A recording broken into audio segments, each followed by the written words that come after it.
Hello student, this is Ankit Shukla from the selection edge. आज हम lecture 2 reverse syllogism का lecture 2 लेकर आए हैं। पिछले लेक्चर में मैंने आपको सारे कंसेप्ट बताए थे। मैंने आपको बताया था कि रिवर्स सिलोजिज्म अगर आपको पढ़ना है तो पहली बात तो सीधे वाला सिलोजिज्म आपको पूरा आना चाहिए। सीधा सिलॉक्स आपको पूरा आना चाहिए जो एकदम स्टेटमेंट से कंक्लूजन निकालते हैं। ये जो रिवर्स सिलोजिज्म है, कंक्लूजन से स्टेटमेंट निकालना है, और कंक्लूजन से स्टेटमेंट निकालने वाला जो क्वेश्चन होता है वो थोड़ा थोड़ा सा टफ होता है। ठीक है, कुछ कंसेप्ट बताए थे मैंने, और वो कंसेप्ट मैंने क्या क्या बताए थे आपको। मैंने आपको बताया था कि अगर अगर नो ए आर बी ये आपका कंक्लूजन है, ये आपका कंक्लूजन है। अगर आप इसे सही करना चाहते हो तो कौन से स्टेटमेंट की जरूरत पड़ेगी, कौन से स्टेटमेंट से बने हुए डायग्राम को देखकर आप इसे सही कर सकते हो। तो आपने कहा था इनडायरेक्टली, मैंने बोला था डायरेक्ट नहीं, डायरेक्ट तो डायरेक्ट लिख सकते हो, ऑल ए आर सी और नो सी आर बी। सो ये कहलाएगा नो ए आर बी। ठीक है, फिर इसके बाद हमने ऐसा भी डायग्राम देखा था कि ये सी है और इसके अंदर बी है, तो नो ए आर बी ये भी तो कहलाएगा। तो हमने देखा कि अगर आपको नो ए आर बी सही करना है तो स्टेटमेंट में स्टूडेंट्स, स्टेटमेंट में एटलीस्ट एक बार ऑल और एक बार नो आना चाहिए, तभी तो डायग्राम बन पाएगा। आपको याद होगा मैंने आपको सीधे सिलॉक्स जब मैं पढ़ा रहा था वहां बताया था नो के जो डायग्राम होते हैं वो फिक्स होते हैं। ठीक है, तो इन दोनों डायग्राम के अलावा नो का कोई डायग्राम बनता नहीं।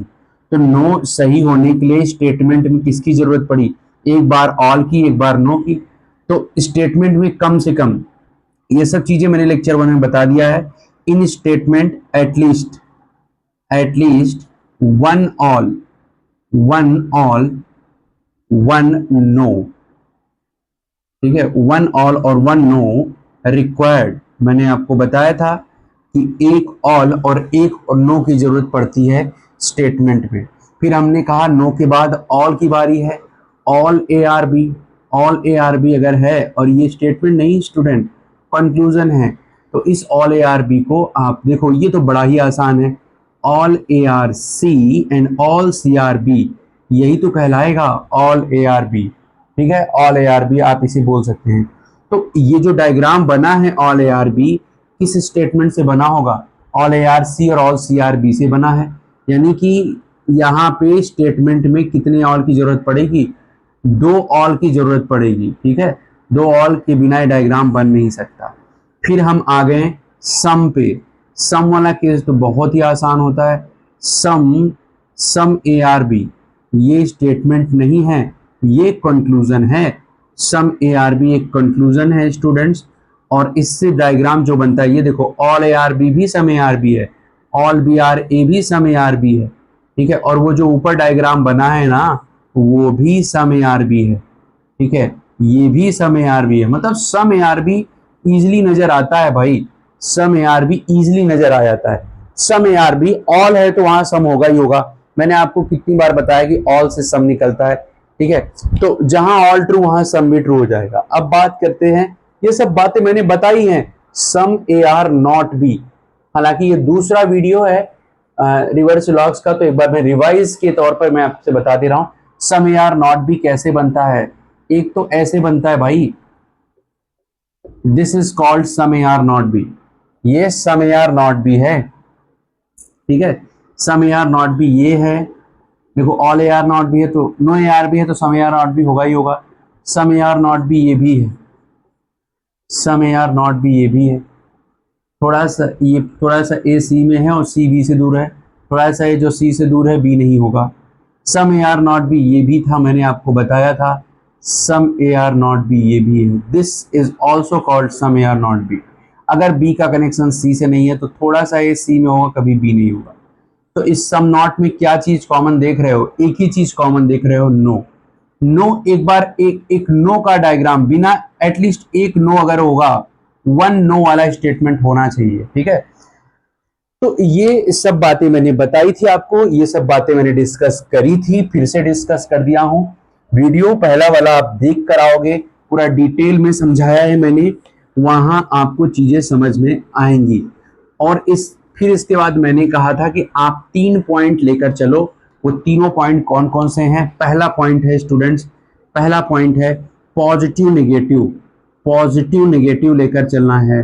पॉजिटिव नेगेटिव वाला पॉइंट मैंने बोला था, जैसे जैसे मान लीजिए सारा स्टेटमेंट पॉजिटिव है और कंक्लूजन नेगेटिव में है, तो क्या सही उससे निकल पाएगा? नहीं, सारे पॉजिटिव स्टेटमेंट से नेगेटिव कंक्लूजन नहीं निकलता है और सारे नेगेटिव से पॉजिटिव नहीं निकलता है। तो कभी भी कंक्लूजन नेगेटिव में है, मान लो एक भी कंक्लूजन अगर नेगेटिव में है, तो सारा सेट स्टेटमेंट का पॉजिटिव अगर है, तो उस सारे पॉजिटिव सेट से वो नेगेटिव कंक्लूजन कभी नहीं निकलेगा। इस बात को जानते रहना, ठीक है। दूसरा पॉइंट हमने कंसेप्ट बताया, अभी जो कंसेप्ट अभी डिस्कस किया उन सबको भी साथ में लेकर चलो। और तीसरा पॉइंट, जब दोनों में काम ना बने तो direct relation is very important point, direct relation. तो ये 3 पॉइंट लेकर स्टूडेंट्स हमें जो है इस चैप्टर को, इस 3 पॉइंट को लेकर इस चैप्टर को सॉल्व करना है। पिछले लेक्चर में अगर मैंने बताया था या नहीं बताया था, फिर से मैं बता दे रहा हूं स्टूडेंट्स कि ओनली अ फ्यू से सम नॉट निकलता है और ओनली से क्या निकलता है? नो निकलता है। इस बात को भी आप जानते रहिए, ओनली अ फ्यू से सम नॉट निकलता है और ओनली से क्या निकलता है? नो निकलता है। तो बड़े अच्छे अच्छे क्वेश्चंस हम लोग डिस्कस करेंगे।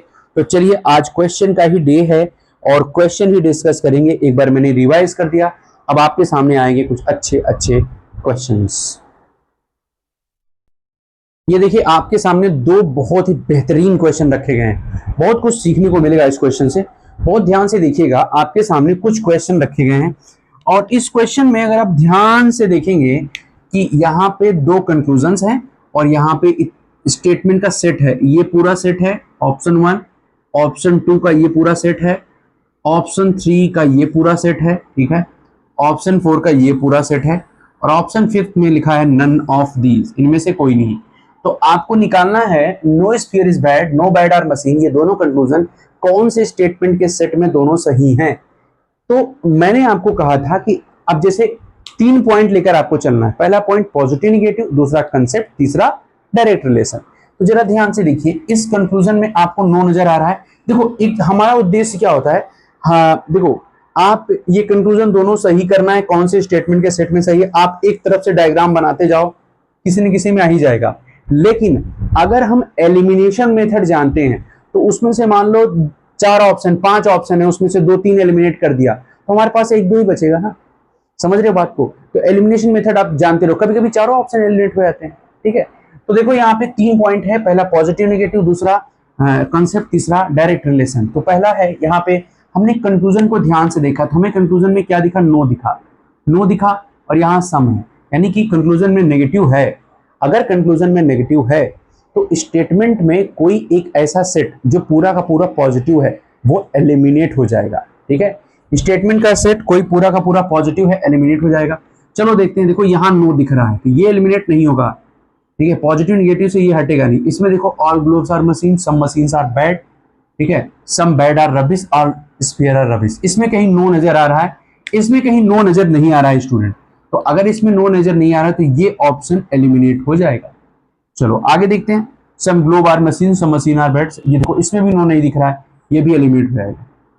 तो नो यहाँ पे दिख रहा है, तो इन दोनों में नो दिख रहा है, दोनों में से कोई एक सही होगा। दोनों गलत होंगे तो नॉन ऑफ दीज हो जाएगा, ठीक है। दोनों में से कोई एक सही होगा। तो पॉजिटिव नेगेटिव से हमने पॉजिटिव नेगेटिव से एक को तो 2 को तो एलिमिनेट कर लिया। अब दूसरे पे आते हैं कॉन्सेप्ट।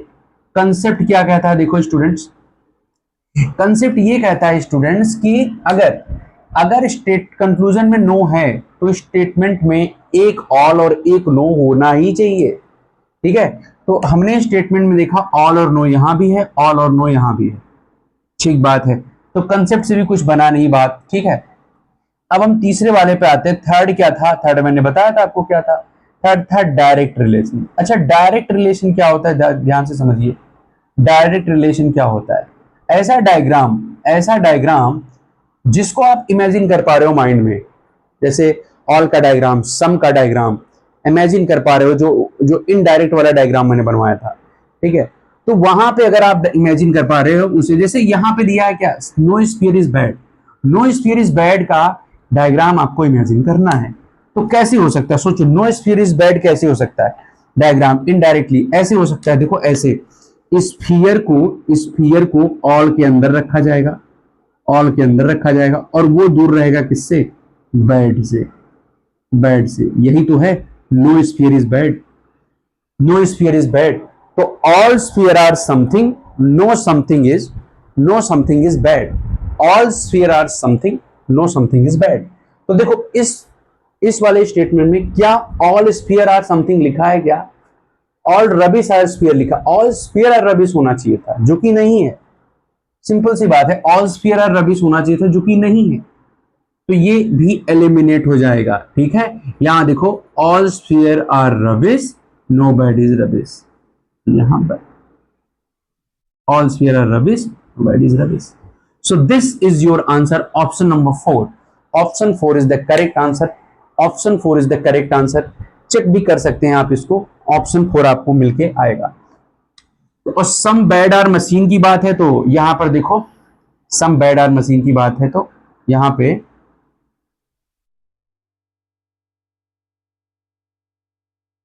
बैड का मशीन से रिलेशन जरूर होगा। देखो सम ग्लोब आर बैड और ऑल स्फीयर आर रेड, या ऑल ग्लोब आर मशीन, तो some globe are bad, all globe are machine, तो सम बैड आर मशीन तो हो ही जाएगा। यहां पे डायग्राम भी बना सकते हो आप इसको, देखो all globe, all globe are machine, okay. Some globes are bad, देखो सम ग्लोब्स आर बैड, अगर ऐसे होगा तो सम मशीन आर बैड तो हो ही जाएगा। ऑल स्फीयर आर रबिश, ठीक है, all sphere are rubbish, no bad is rubbish. Bad का रिलेशन रबिश से नहीं है, और सारा स्फीयर रबिश के अंदर है। तो अब आप बता सकते हो यहां से नो स्फीयर आर बैड भी निकलेगा और सम बैड आर मशीन भी निकलेगा। सो दिस इज योर आंसर। चलिए आते हैं इस क्वेश्चन पे स्टूडेंट्स, दूसरे क्वेश्चन पे बहुत ही ध्यान से समझिएगा। देखिए ये ऑप्शन 1 है पूरा, ये ऑप्शन 2 है पूरा, ऑप्शन 3 ये है, ऑप्शन 4 ये है, ठीक है, और ये ऑप्शन 5 है। तो चलिए इसको हम समझते हैं, क्वेश्चन सॉल्व करने की कोशिश करते हैं students. Some transistor are bipolar, यहाँ पे दो कंक्लूजन आपको देखने को मिल रहे हैं। सम ट्रांजिस्टर आर बाइपोलर और no inverter is electron, no inverter is an electron, ठीक है। तो सबसे पहली बात, अगर स्टेटमेंट में नो है, कंक्लूजन में नो है, तो स्टेटमेंट में नो होना नहीं चाहिए। स्टेटमेंट में सॉरी, अगर कंक्लूजन में नो है तो स्टेटमेंट, जिस स्टेटमेंट में नो नहीं है उसको हम क्या कर देंगे? हटा देंगे। जिस स्टेटमेंट में नो नहीं है, सारे स्टेटमेंट पॉजिटिव जो हैं उनको हम हटा देंगे, रिमूव कर देंगे, यहां से एलिमिनेट कर देंगे। भाई देखो इसमें कहीं नो नजर नहीं आ रहा है, देखो कहीं नो नजर नहीं, तो ये हो जाएगा एलिमिनेट, पहला एलिमिनेट। दूसरे में नो है, तीसरे में भी नो है, ठीक है, चौथे में भी नो है, पांचवें में भी नो कहीं नहीं दिख रहा है, ये भी एलिमिनेट। तो पहला और पांचवा ये दो ऑप्शन एलिमिनेट हो चुके हैं, किससे? पॉजिटिव निगेटिव से। चलो अब कंसेप्ट पे आ जाओ। कंसेप्ट क्या कहता है? अगर ये नो है तो स्टेटमेंट में एटलीस्ट एक ऑल और एक नो चाहिए ही चाहिए, ठीक है। तो स्टेटमेंट में हम देख पा रहे हैं यहाँ पे कि ऑल और नो है, ऑल और नो है, लेकिन यहां सिर्फ नो है, कहीं ऑल नहीं है, तो ये भी हो जाएगा कैंसिल। तो ये दूसरे और तीसरे में से कोई एक, दूसरे और तीसरे में से कोई एक आंसर होगा। तो आप देख पा रहे हो no inverter is an electron है, तो आपके मन में यही आना चाहिए कि इन्वर्टर को पूरा ऑल के अंदर रखा जाएगा और उसको दूर किया जाएगा किससे? इलेक्ट्रॉन से, इलेक्ट्रॉन से दूर किया जाएगा। तो नो इन्वर्टर इज इलेक्ट्रॉन हो जाएगा आसानी से, या तो डायरेक्ट दिया रहे या तो इस तरह हो, no inverter is an electron, तो all inverter are something, no something is electron ही बोलेगा कि all no inverter is electron, ठीक है। तो नो, चलो ऑल इन्वर्टर आर समथिंग देखते कहां पे है। देखो ऑल इन्वर्टर्स आर बाइपोलर है, बिल्कुल है, और यहां भी तो वही है, ऑल इन्वर्टर आर बाइपोलर, बहुत बढ़िया। तो यहां हम बाइपोलर लिख देते हैं कि भैया ऑल इन्वर्टर आर बाइपोलर दिया तो है। अब जिस स्टेटमेंट के सेट में नो बाइपोलर इलेक्ट्रॉन दिया होगा वही सही माना जाएगा। नो बाइपोलर इलेक्ट्रॉन यहां तीसरे में दिया है, यहां नो बाइपोलर इलेक्ट्रॉन कहीं दिया ही नहीं है, सो दूसरा वाला कैंसिल हो जाएगा स्टूडेंट्स। सेकंड गलत है, आपका जो सही आंसर है वो है थर्ड, ठीक है। तो third is the correct answer, no inverter electron भी निकल गया थर्ड में। सम ट्रांजिस्टर और बाइपोलर, जब यहां पे सम इन्वर्टर आर ट्रांजिस्टर है और ऑल इन्वर्टर आर बाइपोलर है, तो वहां से सम ट्रांजिस्टर आर बाइपोलर तो निकल ही जाएगा। स्टूडेंट्स, ये 2 क्वेश्चन मैंने आपको बताए हैं, बड़े ही अच्छे तरीके से आप सॉल्व कर सकते हो। अगर आपको सीधा सिलोजिज्म मालूम है, कंसेप्ट आपको आता है, तो सॉल्व करने में कोई प्रॉब्लम नहीं होने वाला है। चलिए आगे चलते हैं। ये क्वेश्चन देखिए, बहुत ही बेहतरीन और अच्छा क्वेश्चन है। 2 क्वेश्चन मैंने आपके सामने रखे हैं, ओनली अ फ्यू वाले भी कुछ स्टेटमेंट दिख रहे होंगे। तो ओनली अ फ्यू मैंने आपको बताया था पिछले लेक्चर में, फिर से मैं याद दिला देता हूं। ओनली अ फ्यू और ओनली से डरना नहीं है। ओनली अ फ्यू का मतलब होता है उससे सम नॉट निकलता है, और ओनली से क्या निकलता है, नो निकलता है। ठीक है, तो जैसे यहां पे है सम पेन आर कॉपी, क्या है, सम पेन आर कॉपी, और some pen are copy, some pen are not scale. ठीक है, ये पहला ऑप्शन है, ये दूसरा ऑप्शन है, ये तीसरा है और ये चौथा है।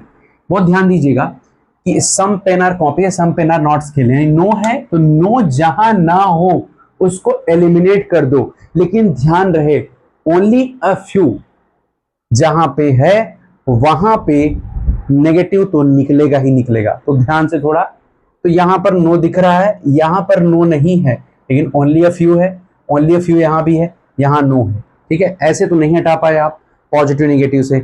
अब आते हैं कंसेप्ट पे। कंसेप्ट में ये भी था एक जो मैंने अभी आपको बताया, ओनली अ फ्यू से सम नॉट निकलता है। ठीक है, तो some pen are not scale है। ठीक है, some pen are not scale, तो इसमें हम देख पा रहे हैं नो तो नहीं है, नो नहीं है, लेकिन ओनली अ फ्यू है। तो some pen are not scale निकलने के लिए यहां पे लिखा होना चाहिए इसमें only a few pen are scale, only a few pen are book है, ओनली बुक आर कॉपी है, सम पेन आर स्केल, यहां पे सम पेन आर स्केल लिखा है, तो some pen are not scale, ये तो गलत हो जाएगा भाई, ये ऑप्शन चला जाएगा। चलो माना कि नेगेटिव नहीं है, लेकिन ओनली अ फ्यू, देखो ओनली, देखो यहां पे अगर मैं लिखूं only a few pen are scale, तो इससे यही दो तो निकलता था, some pen are scale, some pen are scale, और दूसरा some pen are not scale, some pen are not scale. तो ये तो होना चाहिए था ना, only a few pen are scale होता तो ये निकल जाता, लेकिन यहां है ही नहीं। ठीक है, यहां पर देखो only a few copy are scale है। ठीक है, only a few pen are book है, only a few pen are scale है ही नहीं इसमें भी, और इसमें नो भी नहीं है, तो ये कैंसिल हो जाएगा, कैंसिल हो जाएगा, बिल्कुल ये दोनों कैंसिल हो जाएगा। अब जरा ध्यान से देखो, some pen are not scale ये कैसे निकलेगा, ये देखो नो पेन आर स्केल साफ साफ लिखा है, नो पेन आर स्केल से some pen are not scale आसानी से निकल जाएगा। ठीक है, और सम पेन आर कॉपी है, यहां सम पेन आर कॉपी दिया ही हुआ है। अब यही आंसर सही होगा, ऑप्शन 1। और लास्ट वाला देखो, नो पेन इज बुक है, some pen are not scale कहीं दिया है, चलो इसका no pen is book, all book are copy, no copy scale, और यहां सम पेन आर कॉपी है, some pen are copy, pen का भी कॉपी से रिलेशन दिया ही नहीं कहीं पे। ठीक है, ठीक है, तो ये आपका जो है गलत होगा, option 1 is the correct answer, option 1 is the correct answer. इसकी जरूरत पड़ी नहीं खास करके, वहां पे साफ साफ लिखा है, देखो सम एन आर क्यू, ये पहला ऑप्शन है, दूसरे क्वेश्चन में आते हैं, ये दूसरा ऑप्शन है, तीसरा ऑप्शन है, ये चौथा ऑप्शन। जो पहला लेक्चर अच्छे से पढ़ा होगा उसको और अच्छे से समझ में आ रहा होगा। Some N are Q some P are not Q, some N are Q some P are not Q. देखिए नॉट है तो नॉट होना नहीं चाहिए, नॉट होना चाहिए हर स्टेटमेंट में, तभी ये सही होगा। जिस स्टेटमेंट में सारे नॉट, सारे पॉजिटिव हैं उसको हटा दो, सारे पॉजिटिव कहीं नहीं है, मुझे लग रहा है देखो यहाँ पे ये पूरा का पूरा पॉजिटिव है, ये कैंसिल हो जाएगा, थर्ड वाला गया। ठीक है, फर्स्ट सेकंड एंड फोर्थ बचेगा। ठीक है, क्योंकि इसमें नो है और इसमें ओनली अ फ्यू है और इसमें नो है। चलो, तो सम पी आर नॉट क्यू, ठीक है, ये निकालना है। तो सम पी आर नॉट क्यू में अगर ओनली अ फ्यू के केस में रहेगा तो होना चाहिए only a few P are Q, देखो यहाँ लिखा है only a few P are Q. Okay, ये उससे निकल जाएगा। सम N are Q, some N are Q, देखो ये ऑप्शन नंबर 2 ही आंसर होगा, एक बार देख लेते हैं। ठीक है, एक बार समझ लेते हैं और सभी को, जैसे सम पी आर नॉट क्यू है, तो यहाँ पे some P are not Q है, सम एन आर क्यू है, तो यहाँ सम एन आर क्यू दिख रहा है क्या? ऑल पी आर क्यू दिख रहा है। देखो ऑल पी आर क्यू अगर है तो सम पी आर नॉट क्यू कभी सही नहीं होगा, ठीक है। तो पहला तीसरा जा चुका है। फोर्थ वाला देख लेते हैं। ऑल पी आर क्यू यहाँ भी लिखा है, ऑल पी आर क्यू यहाँ लिखा था, यहाँ लिखा था, तो ये भी कैंसिल, और इसमें नो है ही नहीं, तो यही आंसर होगा सेकेंड। देखो बना only a few M are N, तो only a few M are N का डायग्राम ये होगा, some M are N, some M are not N, okay. All N are O, सारे एन ओ हैं, ठीक है। No O is P, no O is P, ठीक है। All P are Q, सारे पी क्यू हैं। पहला क्या था? सम एन आर क्यू, देखा आपने, सम एन आर क्यू है, डायग्राम सही है। Only a few M are N, all N are O, some O are, अच्छा यहाँ पे ऑल एन आर ओ है, ऑल एन आर क्यू है, ये ऑल एन आर क्यू है, इसको सही कर लीजिए, ऑल एन आर क्यू, ठीक है, ऑल एन आर क्यू। देखिए इसको हम एक बार फिर से देख लेते हैं, कहीं कहीं पे मिस्टेक तो नहीं हुआ। ये क्वेश्चन ऑप्शन यही सही होगा, एक बार हम देख लेते हैं। सम, कौन सा क्वेश्चन है? सम एन आर क्यू, ठीक है। तो कौन सा ऑप्शन था? Option 2, only a few M are N, all N are O, all N are O, ठीक है, और some O are P, some O are P, only a few P are Q, ठीक है। डायग्राम बना लेते हैं इसका हम। सम एन आर क्यू, पहला पहला क्या था? Only a few M are N, ठीक है। फिर इसके बाद all N are O, all N are O, ठीक है, ओ बन गया। अच्छा सम एन आर ओ हो गया, सम एन आर ओ यहाँ पे निकल आया, सम एन आर ओ यहाँ पे निकल आया, और सम पी आर नॉट क्यों निकलना था, तो वो भी निकल जाएगा। देखो सम O are P, some O are P, ठीक है, दूसरे ऑप्शन में सम ओ आर पी, ठीक है, और only a few P are Q, only a few P are Q, इस तरीके से आपका डायग्राम बन गया, ठीक है। Some O are P, only a few are Q, some O are P, only few, बन गया डायग्राम, बन गया डायग्राम। देखो some N are, some N are, अच्छा यहाँ पे सम एन आर ओ है, sorry, some N are O, यहीं पे गड़बड़ किया था हमने, सम एन आर ओ भी निकल गया, और यहाँ पे some P are Q, some P are not Q, some P are not Q, ये भी निकल गया। ये यहाँ पे क्यू की जगह ओ था। भाई सवाल ही नहीं उठता कि सम एन आर ओ, सम, देखो सम पी आर नॉट क्यू, यहाँ ऑल पी आर क्यू है, यहाँ भी ऑल पी आर क्यू है, सम पी आर नॉट क्यू तो होगा ही नहीं, और ये तो पूरा पॉजिटिव है, तो ये पूरे तीनों ऐसे ही कैंसिल थे, तो ये option B is the correct answer of this question, option B. चलिए, तो देखा आपने स्टूडेंट्स, कुछ क्वेश्चन हमने किए, 4-5 क्वेश्चन हमने आज सॉल्व किए, और अच्छे तरीके से सॉल्व किए। ऐसे आप जो है क्वेश्चंस को सॉल्व करेंगे, और भी हम इसके पार्ट्स लाएंगे, क्योंकि इनफ क्वेश्चन हुए नहीं हैं, और ढेर सारे क्वेश्चन, 4-4 5-5 क्वेश्चन ही एक लेक्चर में सॉल्व करेंगे, लेकिन करते रहेंगे जब तक ये पूरा समाप्त ना हो जाए, ठीक है। ये आपका पार्ट 2 था रिवर्स सिलोजिज्म का। छोटे छोटे वीडियो बनाने का बस यही उद्देश्य है कि बहुत सारे बच्चे यहाँ पे जो है पढ़ने के साथ साथ जो है वर्क भी करते हैं, और वो ट्रैवल करते हैं, तो ट्रैवलिंग में भी छोटे छोटे वीडियोस रहेंगे, अगर वो देखेंगे तो जिनका 20-25 मिनट का ट्रैवलिंग रहेगा, या फिर मेरा उद्देश्य यही रहता है कि लोग कहीं भी कुछ भी करते रहें, पढ़ते रहें, पढ़ सकते हैं, उनके लिए भी ये उस हिसाब से वीडियोस बनाए जाते हैं, ठीक है। तो आज के लिए इतना है स्टूडेंट्स, नेक्स्ट लेक्चर में फिर से हम मिलेंगे, और एक नए जो है कंसेप्ट के साथ, नए टॉपिक के साथ। IBPS clerk, SBI clerk exam आगे होने हैं, और उनके सीरीज जो पजल के हैं या फिर और छोटे छोटे क्वेश्चंस के हैं, वो चल ही रहे हैं, ठीक है। आज के लिए इतना है, थैंक्स ऑल ऑफ यू, जय हिंद।